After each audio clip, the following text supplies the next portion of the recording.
Welcome to the Bridging Broken to Breakthrough podcast. I am your host, Maria Wingard. Today is a red tent conversation, and we're continuing with part 2 in the interview with Miss Julia.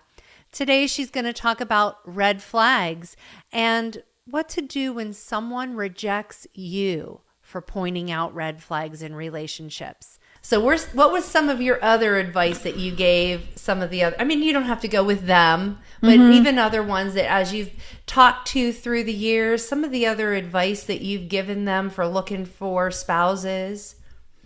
Well, the only thing that comes to mind, and if I may have said it to someone, may not, but you know that beautiful body that we're attracted to, that handsome physique of the man, for us and for the boys, that beautiful body. If there is not a kind, loving heart contained in that body, that marriage may be akin to just a lifetime in hell. Yeah. That reminds me of a story that you told me. What? About the young lady that you told her not to marry the fella. Oh, yes. Oh, you should so tell that story. Leave out the names, but tell the story because I feel like it really showcases the wisdom that you carried in helping to guide people. This young girl worked in the same little shopping center strip mall that we had our insurance office. And she was such a beautiful little thing and so sweet and loved the Lord. And she was going with a young man. I knew his parents and I knew his parents' friends, and they each had 2 sons. And this family was, they had plenty of money. And these boys were advantaged, all 4 of them, and they got what they wanted. Shoes, cars, whatever it was. And I just knew that. And so I asked her, do you love this boy? And she said, oh, yes, ma'am, I do. And I said, well, I would want to tell you, I wouldn't suggest that you marry him.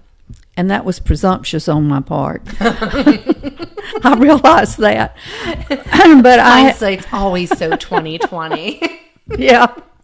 But I was brassy enough. I said, that boy is privileged. He has been all his life. And it may be that he's a poor little rich boy. And rich boys are used to everybody. Mama catered to him, daddy catered to him, and you're going to be expected. And I don't know that and so marriage to that personality could be a lifetime of just living hell. And he's not going to be interested in what you need. He's going to be interested in you providing for him the needs he has. Right, and it might not necessarily been because he was in a family of affluence. It's just that you knew the character of that family dynamic. And poor mamas can overprotect and just as all much. Of that. Yes, and daddies can too. But you were recognizing that he was a spoiled brat. Yeah. I did not know over the years she married him. And 30 years later, I run into her, and she's with a man, and we're at a concert outside, and we hugged and visited, and here's this big, tall man. And I said, this is your husband? I don't remember what he looked like. And she said, no, Miss Julia, I'm divorced. You've come into my mind so many times in the past years, and your words rang in my mind. And I need to talk to you. I want to come have lunch with you. I want to tell you all about it. But we're divorced. And what you told me, I heard it. And I didn't obey it. And I paid the price. I have not gotten back with her. Yeah. But I do want to have lunch with her. And yeah, sometimes we in our youth and in our exuberance for believing the best in people and wanting what we want, we don't always listen to someone who's been down the pike a little bit. I just had a thought that as Christians, We're taught to be obedient to the Holy Spirit, and in terms of biblical things and church, and if the Holy Spirit prompts us to go and say something to somebody, to be obedient, but not put ourselves into it. And I just thought, when the Holy Spirit prompts us on just a matter of living, it's the same thing. Yeah. Don't hold back if it's really strong to tell that person. Yeah, it's very encouraging to me, obviously being younger, and hearing you tell the story of someone who rejected you. You hadn't seen for 30 years, so she rejected you, rejected your advice, and then 30 years later coming back almost with an apology of, you were right, and I'm so sorry I didn't listen to you. Even though those weren't maybe the exact words said, that was the posture of the heart. Yes. And it's encouraging to me to be bold enough to maybe speak up when you see those things, and to point out, like, hey, this might not be the best choice. Hey, this might not be the best decision. Love them, not be like, you do what I say or I'm hatcheting you from my life, because that's not what you did. No. And that's not the words I heard out of your mouth. And I want to make sure I clarify, like, we don't want to be controlling, because God's not controlling. He gives us free will, and he honors that free will. You were very honoring of her free will, but you were saying, hey, this is a really big red flag. Yeah.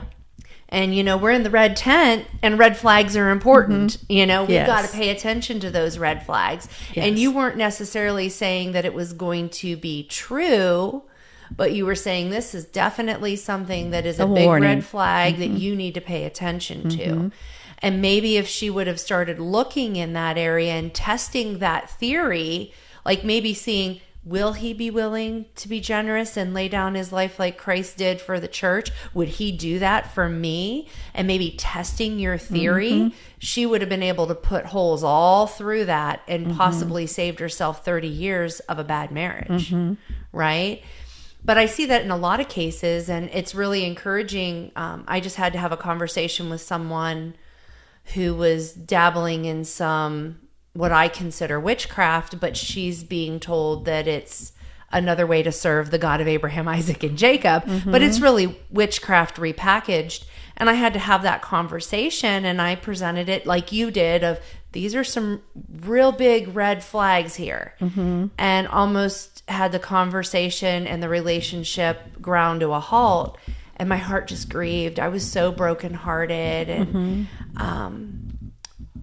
was I wrong to say something? Was I wrong to wave this, say, hey, look, this is a red flag that's right here?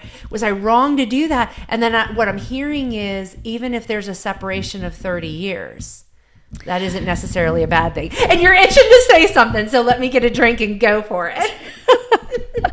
Well, I'm going to be Maria.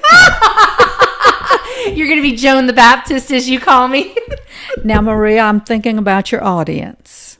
And I'm not talking about a long discourse, but they're wondering, what is this? What is the subject? I am grateful you decided to come walk a mile with me, your host, Maria Wingard, on the Bridging Broken to Breakthrough podcast for our Red Tent conversations. To find out how Jesus bridges broken to breakthrough and to listen to past episodes, please visit hopewillarise.com. And thanks for listening today.